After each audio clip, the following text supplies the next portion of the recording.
Hello friend, नमस्कार। मैं दिनेश शर्मा। आज आपको राहु की महादशा, राहु में शुक्र की अंतर्दशा, राहु वीनस, कन्या लग्न। तो यह वीडियो उन जातकों के लिए है या उन दर्शकों के लिए है जो कन्या लग्न के हैं और जिनमें राहु शुक्र चल रहा है, और जो व्यक्ति या दर्शक ज्योतिष में रुचि रखते हैं, ज्योतिष सीखने वाले हैं, उन लोगों के लिए। सामान्य जिनकी राहु शुक्र की दशा है वह भी देख सकते हैं। आगे चलते हैं। ये मेरा मोबाइल नंबर है, कुंडली विश्लेषण के लिए आप संपर्क कर सकते हैं इस नंबर पे। राहु की दशा 18 वर्ष की होती है और राहु शुक्र की दशा 3 वर्ष होती है। 3 वर्ष का काफ़ी बड़ा समय होता है। जनरली जो ग्रह होते हैं अपनी अंतर्दशा में फल देते हैं, अंतर्दशा में, प्रत्यंतर दशा में। ये विशेष बात है, सब ग्रहों के फल अपनी अंतर्दशा में होते हैं। इसका ये मतलब होता है कि जो विंशोत्तरी दशा बड़ी इंपॉर्टेंट है। जो ग्रह चल रहा है, जिसकी अंतर्दशा चल रही है, सूक्ष्म में प्रत्यंतर चल रहा हो, 3 ग्रह तो कम से कम बहुत इंपॉर्टेंट होते हैं। सारे के सारे 9 ग्रह एक साथ एक्टिवेट नहीं होते हैं, इसका हमको ध्यान रखना चाहिए। कभी कभी जीवन में ऐसा होता है कि एक साथ पाप ग्रह की दशाएं आती है तो हमारे जीवन में संकट बढ़ता है। ऐसे में हमको काफ़ी सावधान और सावधानी से और बुद्धिमानी से हमारी दशा, अपनी दशा को आगे बढ़ाना चाहिए, चलाना चाहिए। कोई कोई गफलत में नहीं फंसना चाहिए। सिंपल है, राहु तमो वाला ग्रह है, तम इसके पास ज़्यादा है। भाई कोई ग्रहों के पास सब होता है, सत्व रज तम, तो राहु के पास तम है ना।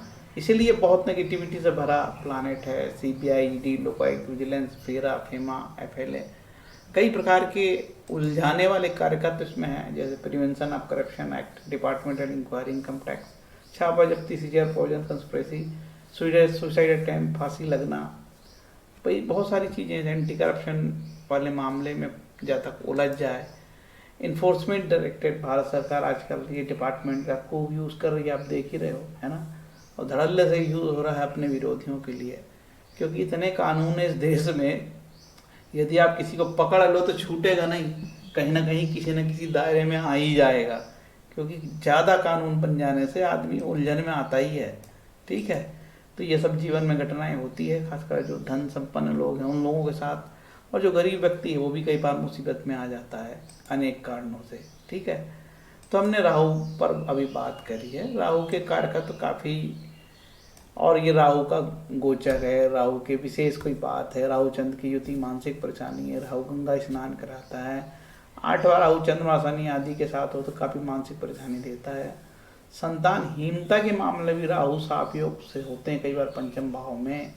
ठीक है, राहु का गोचर भी बड़ा इंपॉर्टेंट होता है। राहु का गोचर गुरु के ऊपर से, यदि गुरु के ऊपर से राहु गोचर कर रहा है तो उस समय आपके लिए मान के चलो कि वो 1 वर्ष आपके लिए प्रॉपर्टी खरीद फरोख्त के लिए उत्तम होगा। या तो आप प्रॉपर्टी खरीदोगे या बेचोगे। और संतान जन्म के समय भी राहु का गोचर देखा जाता है। कल मैंने एक वीडियो बनाया भी था इस विषय पे। जनरली ज्योतिष के सिद्धांत है जो हमेशा लागू होते हैं। राहु केतु जिस ग्रह के साथ हो, जिस भाव के मालिक हो, वही के हिसाब से फल देंगे, क्योंकि राहु और केतु की कोई राशि नहीं होती और राहु केतु की कोई दृष्टि भी नहीं होती। ठीक है, लेकिन अनेक एस्ट्रोलॉजर राहु केतु की दृष्टि मानते हैं। अब जिसको मानना है तो माने। अब कोई मानता तो कैसे मानते हैं राहु केतु की दृष्टि? गुरु की तरह, 5वीं दृष्टि, 7वीं दृष्टि, 9वीं दृष्टि। ठीक है, जनरल रूल है। जो त्रिष्टाएं हैं और 6, 8, 12 के मालिक है, त्रिक हैं, वो अच्छे फल नहीं देते। और जो केंद्र त्रिकोण है उनके ग्रह अच्छे फल देते हैं। सिंपल रूल है, इसका पालन सभी ज्योतिषी करते हैं और हम भी करते हैं। राहु के 3 नक्षत्र, आद्रा, स्वाति, शतभिषा। शुक्र के 3 नक्षत्र, भरणी, पूर्व, पूर्वाषाढ़ा। कोई भी ग्रह अपने नक्षत्र में अच्छा माना जाता है। स्वयं के नक्षत्र में भाई कोई चीज, राहु तम वाला ग्रह है, अंधकार वाला ग्रह है, तो डराता काफी है। इसका खास काम है डराना। ठीक है, ऋषि पाराशर महाराज कहते हैं कि भाई ऐसा नहीं कि राहु हमेशा खराब ही फल देता, अच्छे फल भी देता है। राहु केतु ये दोनों जिस भाव के साथ रहते हैं, तो जिस भाव में रहते हैं उसी भाव के अनुसार फल देते हैं। तो राहु केतु कई बार योग कारक भी हो जाते हैं, केंद्र त्रिकोण या 9वें 10वें से मिलके।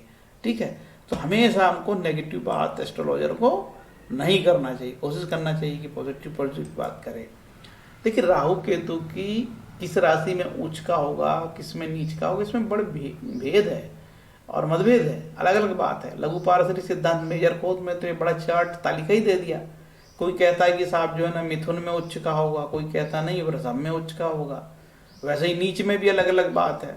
अब कोई कहता है साहब कि वृषभ में नीच का होगा, तो कोई कहता है धनु में नीच का होगा, कोई कहता है वृश्चिक में नीच का होगा। तो ये कन्फ्यूजन वाली बात है। और राहु केतु को लेकर काफ़ी ज्योतिष में विशेष बातें हैं। ये दोनों ग्रह के, ये जो दोनों ग्रह है राहु केतु, अन्य ग्रहों के अपेक्षा काफ़ी बलवान माने जाते हैं। राहु चंद्रमा का नोड है और सूर्य का, केतु सूर्य का नोड है। ठीक है, अब दो ये ग्रह है तो नहीं फिजिकली, बिंदु है, बिंदु को ही ग्रह माना जाता है। और भयंकर जीवन में तबाही लाने वाले ये ग्रह हैं। पूरा जो ज्योतिष को मानते हैं इस ग्रह से काफ़ी भयभीत रहते हैं। और अनुभव भी बताता है कि यार सही में ये तकलीफ देते हैं, कोई मतलब झूठी बात नहीं है। ये राहु के कारकत्व है, आप इसको बहुत अच्छे से इत्मीनान से रोक के देख सकते हो। ये भी राहु के, शुक्र के कारकत्व। ठीक है, अब हमारा जो फलित के तरीके हैं जनरली लघु पारसरी इसमें अप्लाई होगी। सडबल तो देख नहीं सकते, सडबल कुंडली पूरी आती तभी पता लगता है। और ग्रहों के नैसर्गिक कारकत्व काम करते हैं फलित में। ठीक है, और पाराशर मुनि ने 1800 योग बताए। सही मायने में इन योगों को पढ़ने की क्षमता है एस्ट्रोलॉजर में अब है नहीं। ठीक है, ऐसे एस्ट्रोलॉजर रेयर है कि सही में योग को पढ़ लेते हैं। अब तो किसी भी कई कुंडली में मालव योग, तो हंस योग, तो दुनिया भर का, और पंच महापुरुष योग, तो ये तो ऐसे पकाऊ योग हैं जो कभी फलित ढंग के होते नहीं है। एक आध रेयर कुंडली में मिल जाएगा। एक सज्जन की कुंडली में शनि उच्च का है और शुक्र भी उच्च का है, मालव योग बन गया भैया, और पता नहीं क्या क्या सासी योग और मालव योग। ठीक है, लेकिन जब वास्तव में देखा जाए तो आदमी तो सामान्य परिस्थिति का है, कोई करोड़पति नहीं है। ग्रहों के कारक ग्रह का जो निर्णय है वो बड़ा इंपॉर्टेंट होता है। ग्रहों के कारकत्व है ना, जनरल रूल, लग्न से केंद्र त्रिकोण में जो ग्रह होगा, ठीक है, जैसे 10वें 11वें भाव में उच्च राशि का बहुत अच्छे फल देगा। दशापति से मतलब राहु की दशा चल रही तो राहु का दशापति कहलाएगा। 11वें 10वें भाव में, 9वें 10वें भाव में हो तो शुभ फल देगा। शुक्र यदि 6ठे 8वें भाव में हो, नीच शत्रु राशि में हो, शनि मंगल राहु से युद्ध हो तो अशुभ करते हैं। शुक्र यदि मारक भाव का स्वामी हो, 2-7 का स्वामी, तो भी अशुभ करता है। जैसे कन्या लग्न में शुक्र है, मारक है शुक्र। कई बार ये षडाष्टक योग आपस में राहु शुक्र षडाष्टक हो, द्विधा हो, काफी तकलीफ देते हैं।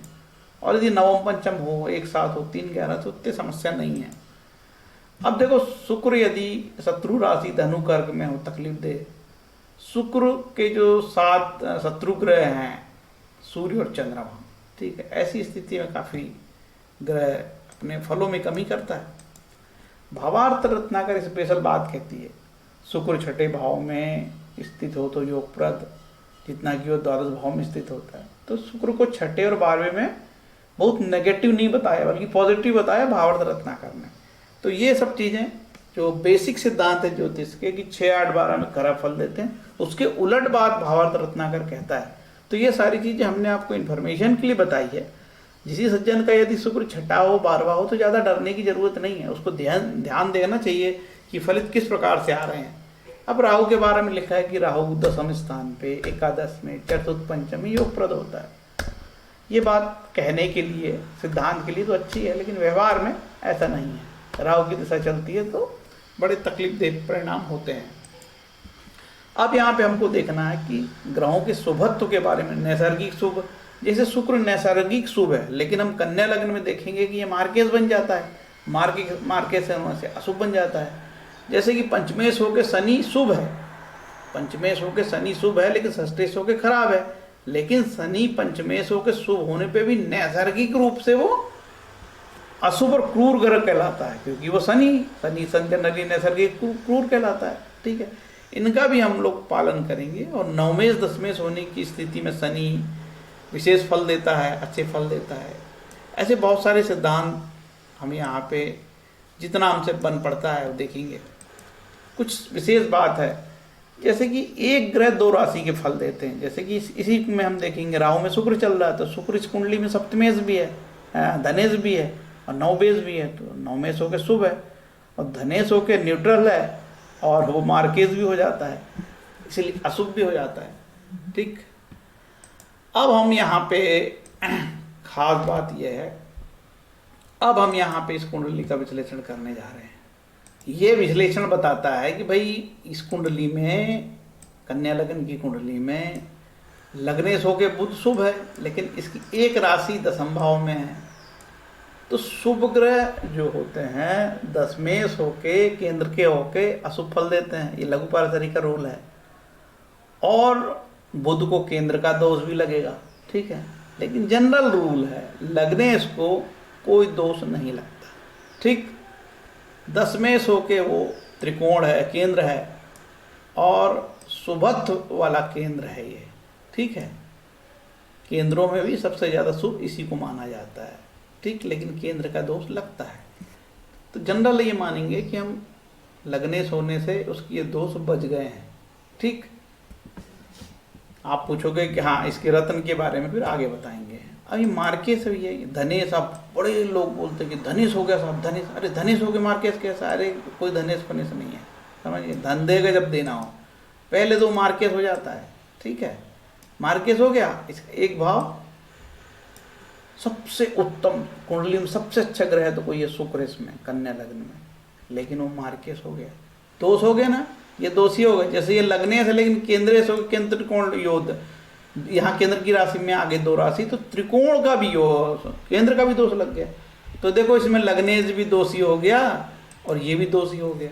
ठीक, लेकिन फिलहाल कहूँगा कि सबसे शुभ ग्रह शुक्र है और लग्नेश होने से बुध, तो केंद्र और त्रिकोण का ही संबंध हो गया, तो शुक्र और बुध राजयोगकारी हो गए। मंगल सबसे खराब ग्रह इसमें। ठीक, इसका रत्न भूल के नहीं पहनना। गुरु ये भी खराब ग्रह है, क्योंकि ये मार्केश हो गया सातवां होके, और ये शुभ ग्रह यदि केंद्र के होते हैं तो अच्छे फल नहीं देते, केंद्र का दोष भी लग गया। गुरु अशुभ हो गया, अशुभ हो गया, लेकिन नैसर्गिक रूप से वो शुभ है ऐसा समझना, लेकिन सिद्धांत रूप में वो अशुभ है। तो क्या फल देगा? अशुभ फल देगा। शनि पंचमेश होके शुभ है, लेकिन नैसर्गिक रूप से क्या है? वो अशुभ है। शनि पंचमेश भी है लेकिन षष्ठेश भी है, तो त्रिष्टाय हो गया है, 3, 6, 11 बहुत खराब फल देते हैं, और त्रिक भी हो गया, तो खराब हो गया शनि। तो क्या फल देगा? मिश्रित फल देगा, आधे इधर के देगा आधे इधर के देगा। ठीक है, तो शनि में बहुत दम नहीं इस कुंडली में। अब ते मंगल, अब बच गया चंद्रमा। ठीक, चंद्रमा उपचय है, त्रिष्टाय। त्रिष्टाय अच्छा नहीं होता, अशुभ होता है, अशुभ फल देगा। नगीना पहनना चाहिए? बिल्कुल नहीं पहनना चाहिए। 12वां स्थान को बोलते न्यूट्रल, ये जहाँ जिसके साथ बैठे रहेगा उससे फल देगा। ठीक है, अब ये आपका सूर्य 12वां है, यहाँ है उच्च के फल है, और आप बड़े खुश हो गए, मेरा सूर्य जो है उच्च का हो गया। मेरे भाई आपका द्वादशेश उच्च का हो गया, तो बड़े विचित्र टाइप के ऐसे में फल आते हैं कई बार, क्योंकि आपका सबसे बुरा प्लानेट 12वां वो उच्च का हो गया। वो कहाँ हुआ? 8वां स्थान हुआ। इसके फलित भी बड़े कल्प विचित्र टाइप के कई बार आते हैं। ठीक, तो बुरे स्थान पे उच्च का हुआ है तो बुरा स्थान। अब यहाँ पे बिल्कुल खराब फल देगा। ठीक, छठे स्थान के फल देगा, पूरे छठे स्थान के। पंचम है तो पंचम स्थान के फल देगा। ठीक है, आप ऐसे समय में आपकी संतान हो सकता है विदेश में पढ़ने चले जाए, सूर्य आए तो ऐसे अनेक प्रकार के फल आते हैं। ठीक, तो मैंने ये बता दिया। अब आपको ये बताऊंगा मैं कि इसमें कन्या लग्न में सप्तम भाव की राशि मीन द्विस्वभाव राशि, ये बाधकेश भी हुई, मतलब गुरु बहुत खराब हो गया इस कुंडली में। अब कहीं गुरु किसके साथ संपर्क में हो? गुरु कहीं पे भी मांदी के साथ संपर्क ना हो, और यदि कहीं मांदी के साथ संपर्क में हो गया गुरु तो और खराब हो जाएगा। ठीक, इसका ध्यान देना होगा। अब आगे बढ़ें। कन्या लग्न में कौन से रत्न धारण करने चाहिए? जनरल आजकल प्रश्न है, मैं रत्नों के चक्कर में नहीं पड़ता, लेकिन पूरी नदी उल्टी बह रही है तो मैं क्या करूं भैया? मान के चलो सब बोले नहीं साहब, दिन नहीं रात है, सब बोल रहे रात है, नगीना बेचो पहनो, लो भैया हमारा क्या जा रहा है। बुध का रथ पहन सकते हो क्या? बिल्कुल पहन सकते हो। ठीक है, शुक्र का रथ पहन सकते हो क्या? पहन सकते हो, लेकिन मार्के से ध्यान रहे, जनरली पहन लेते हैं लोग। मंगल का तो बिल्कुल नहीं पहनना यार। ठीक, मंगल का मूंगा बिल्कुल नहीं पहनना, गुरु का फोड़ा नहीं पहनना, एक तो मार्केज भी केंद्र का दोष, ठीक।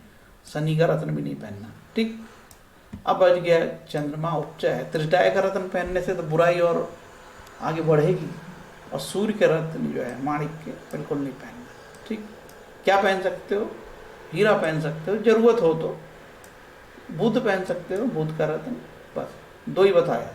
एक तो हीरा जरूरत हो तो पहनना, क्योंकि एक भाग इसका मार्केस है, और बुध लग्नेश है तो पन्ना पहन सकते हो। इसके अलावा मैं किसी रत्नों की परमिशन नहीं दूंगा। अब हो गया ना, पूरे रत्नों का नुकसान लोगों का। इसीलिए लोग मेरे जैसे आदमी को बिल्कुल पसंद नहीं करते, घटिया आदमी बोले कि कोई काम का नहीं खाऊंगा ना खाने दूंगा, आदमी बात करता है, ठीक है। तो अपन घटिया आदमी हो गए। क्यों? कि हम कमाने नहीं दे रहे तुमको, और तुम्हारे धंधे पे विघ्न डाल रहे, ठीक है भैया। ठीक है, आपकी राहु शुक्र की दशा चल रही है। अब देखते हैं कि हो सकता है कि आपका राहु शुक्र कैसे बैठा हो। जैसे कि आपका लग्न में राहु हो और शुक्र यहाँ पे आ गया हो, ठीक। सिंपल यार, खराब फल देगा। देखो ये नवमेश यदि अष्टम हाथ में जाता है तो ये भी अनफॉर्चुनेट होता है, अच्छी योग नहीं। यहाँ आ गया, अच्छे फल नहीं देगा, ठीक है। देखो यहाँ का मान धनेश कभी भी यहाँ आता है ना, तो ये धन के मामले में ठीक नहीं है, ठीक है ना, अच्छे फल नहीं देगा।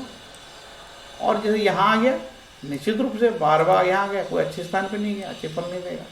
इसके बाद जो है शुक्र अपनी राशि में यहाँ बैठ जाए, तो यार कोई भी ग्रह अपनी राशि में होगा तो अच्छे फल देगा। सिंपल, यहाँ है अपनी राशि में, शुभ स्थान पे बैठा, अच्छे फल देगा। केंद्र में बैठा, अच्छे फल देगा। इसकी राशि में बैठा है, कोई शत्रु राशि में बैठा है लेकिन लाभ स्थान पे बैठा है, लाभ स्थान पे बैठे ग्रह ज़्यादा खराब फल नहीं देते, और पंचम को देखता है, ठीक है। अब केंद्र में कहीं पे भी बैठ जाए, यहाँ तो उच्च का हो जाएगा, निश्चित रूप से केंद्र में अच्छे फल देते हैं, इतना जानो। अब यहाँ पे उपचय में बैठ गया, तो उपचय में बैठ गया तो ठीक है, उपचय में तो बैठा है। उपचय में बैठना कोई सुख तो नहीं होता, लेकिन अपने घर को देखता है यहाँ से। देखो उपचय में बैठ के सिद्धांत है यार, जो ग्रह अपने घर को देखेगा अपने घर को मजबूत करेगा, तो अपने घर को मजबूत किया, भाग्य से मजबूत होगा, कोई खराब फल नहीं देगा। ऐसे हम रिजल्ट लाना। अब ये कहीं राहु आपका यहाँ बैठा हो, ठीक है ना, और आपका शुक्र भी यहाँ बैठा हो, तो बड़े खराब रिजल्ट आ सकते हैं। हो सकता है कि राहु आपका यहाँ बैठा हो, शुक्र यहाँ बैठा हो, या यहाँ बैठा हो, तो बड़ी तकलीफ दे फल आ सकते हैं।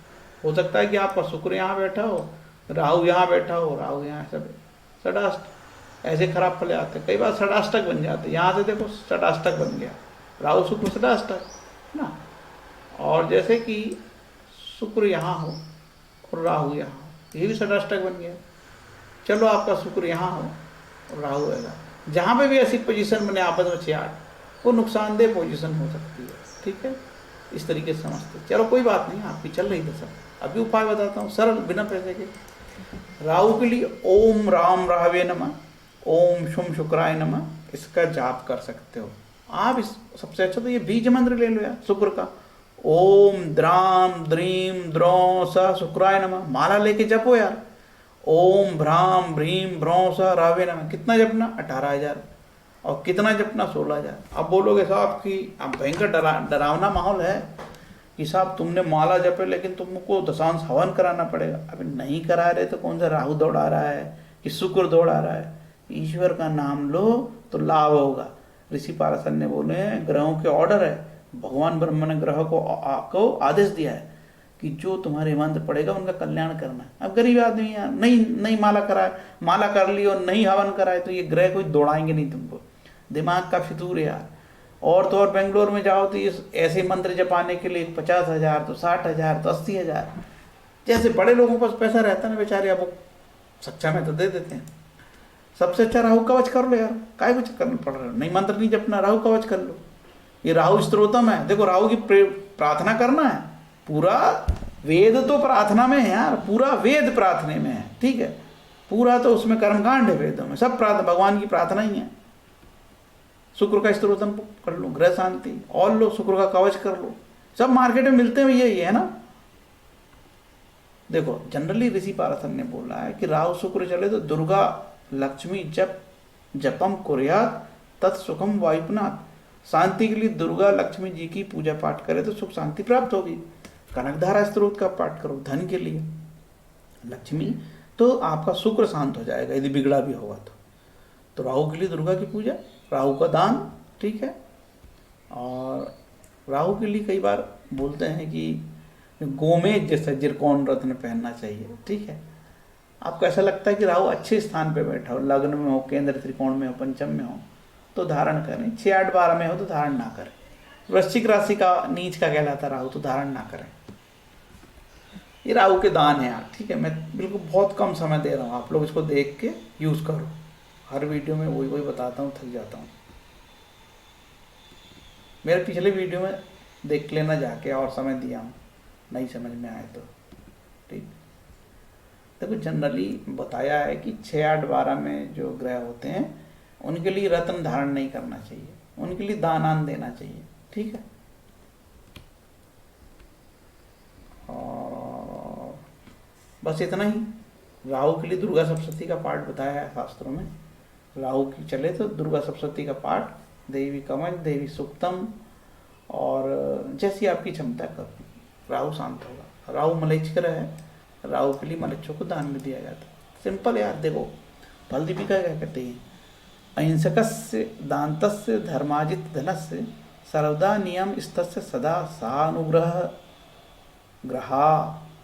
जो व्यक्ति किसी की हिंसा नहीं चाहता, संयमी होता है, अपने मन और आचरण पर संयम रखता है तथा धर्म मार्ग से धन उपार्जन करता है। ध्यान दो, धर्म मार्ग से धन उपार्जन करना, सर्वथा शास्त्र के निर्देशों का पालन करता है, ऐसे व्यक्ति पर सदाग्रह अनुग्रह करते हैं। तो ये समस्याएं जनरली या पूर्व प्रारब्ध या वर्तमान जन्म में हमारे ऐसे कोई अनैतिक कार्य के कारण हमको ज़्यादा तकलीफ आती है। अब आप बोलोगे साहब ऐसा थोड़ी, मैं तो बिल्कुल अनैतिक नहीं करता, मेरे को भी समस्या आई। हाँ आती है, पूर्व जन्म की प्रारब्ध के स्वरूप समस्याएं आती है, ठीक है। लेकिन जनरली कहा है कि आपका चरित्र साफ सुथरा है और कोई आपका जो धन का अर्जन एक नंबर का है, किसी का दिल नहीं दुखाते हो, अच्छे इंसान हो, धार्मिक रास्ते पे चलते हो, शास्त्रों का पालन करते हो, तो डरो मत यार, कुछ नहीं होगा, समझ गए। पैसे मत लुटाओ फोकट में, और मूर्खों के पास मत जाओ। क्यों जा रहे हो अपनी कुंडली ले लेके?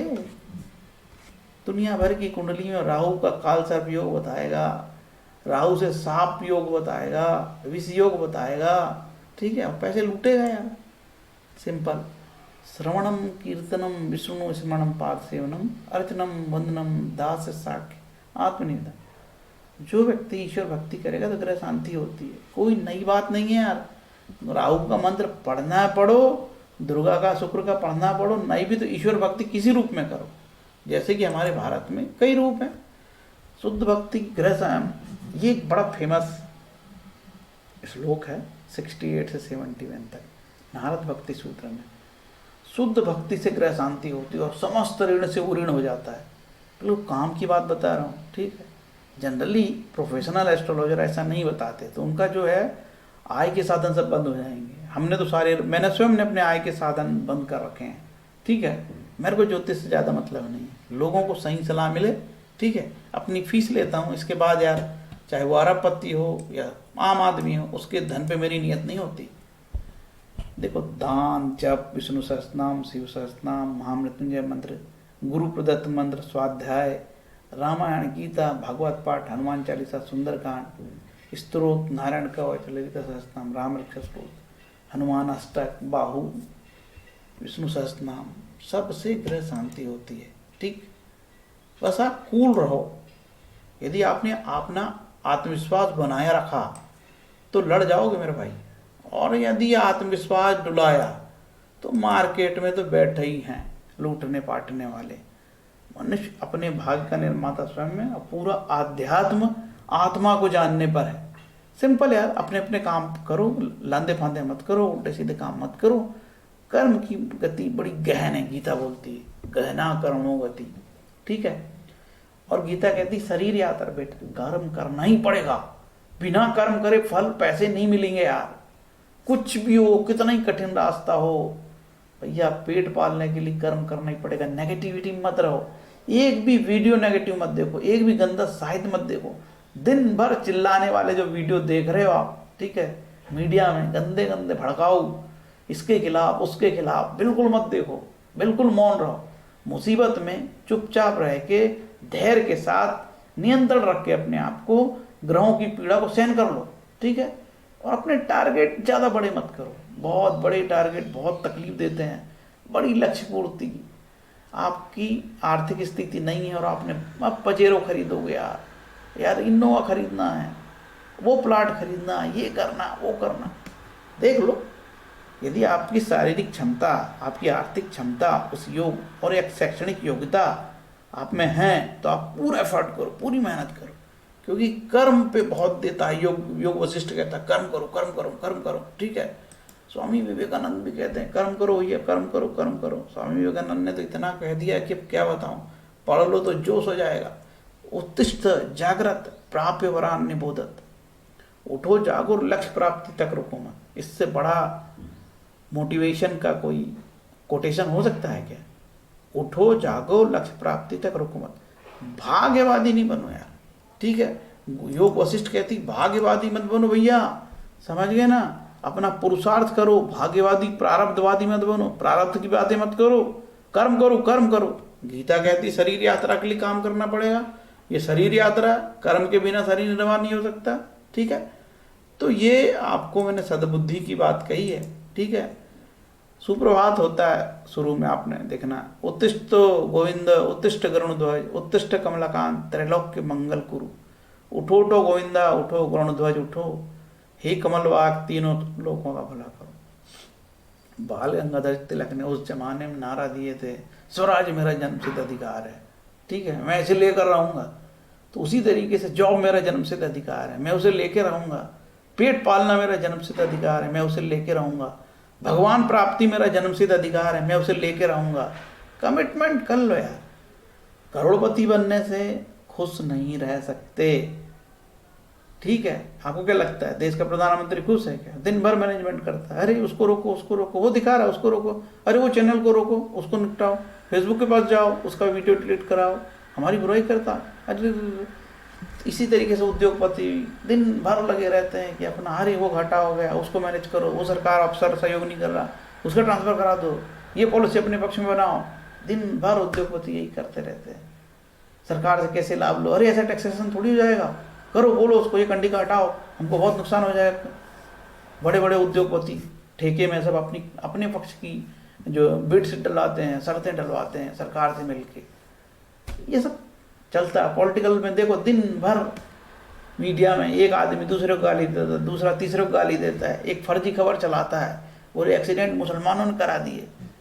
हर जगह मतलब आपको गंदगी मिल जाएगी, आप देखोगे तो पागल भी हो सकते हो। इसलिए कहा कि गंदी चीज़ों से देखने से बचो, गंदा देखोगे तो दिमाग में तनाव आएगा। पॉजिटिव सोचो और अपने काम से काम रखो, जिसको जो करना करो, जिसको जो दिखाना दिखाना। आप मत देखो यार, आप यदि गंदा वीडियो शाम को देख लोगे तो आपके दिमाग अरे हम हिंदू हैं हमको मारने आ रहा है, जनसंख्या 100 करोड़ हो जाएगी उनकी, हम तो बाहर भाग जाएंगे। ऐसे फर्जी वीडियो देखने से भी बचो, समझ गए। सब कौन वीडियो बनाता है क्या बनाता है ध्यान तो दिया करो यार, कहाँ से सब फर्जी वीडियो आ रहे हैं। फर्जी वीडियो मत देखो, और उसमें कहते हैं कि ये वीडियो को 12-20 लोगों को फॉरवर्ड भी करो, मत करो, कभी मत फॉरवर्ड करो। अपना लिटरेचर पढ़ो और फेसबुक में अपनी बात लिखो, लिखते हो तो खुद का ब्लॉग लिखो ना यार, हर बार दूसरे का, हर बार फॉरवर्डेड। जीवन में फॉरवर्ड मत करो, खुद क्रिएशन करो, अपना करो। कब करोगे? जब खुद अपना काम करोगे, खुद अपने आपकी लगन से कुछ काम करोगे, ठीक है।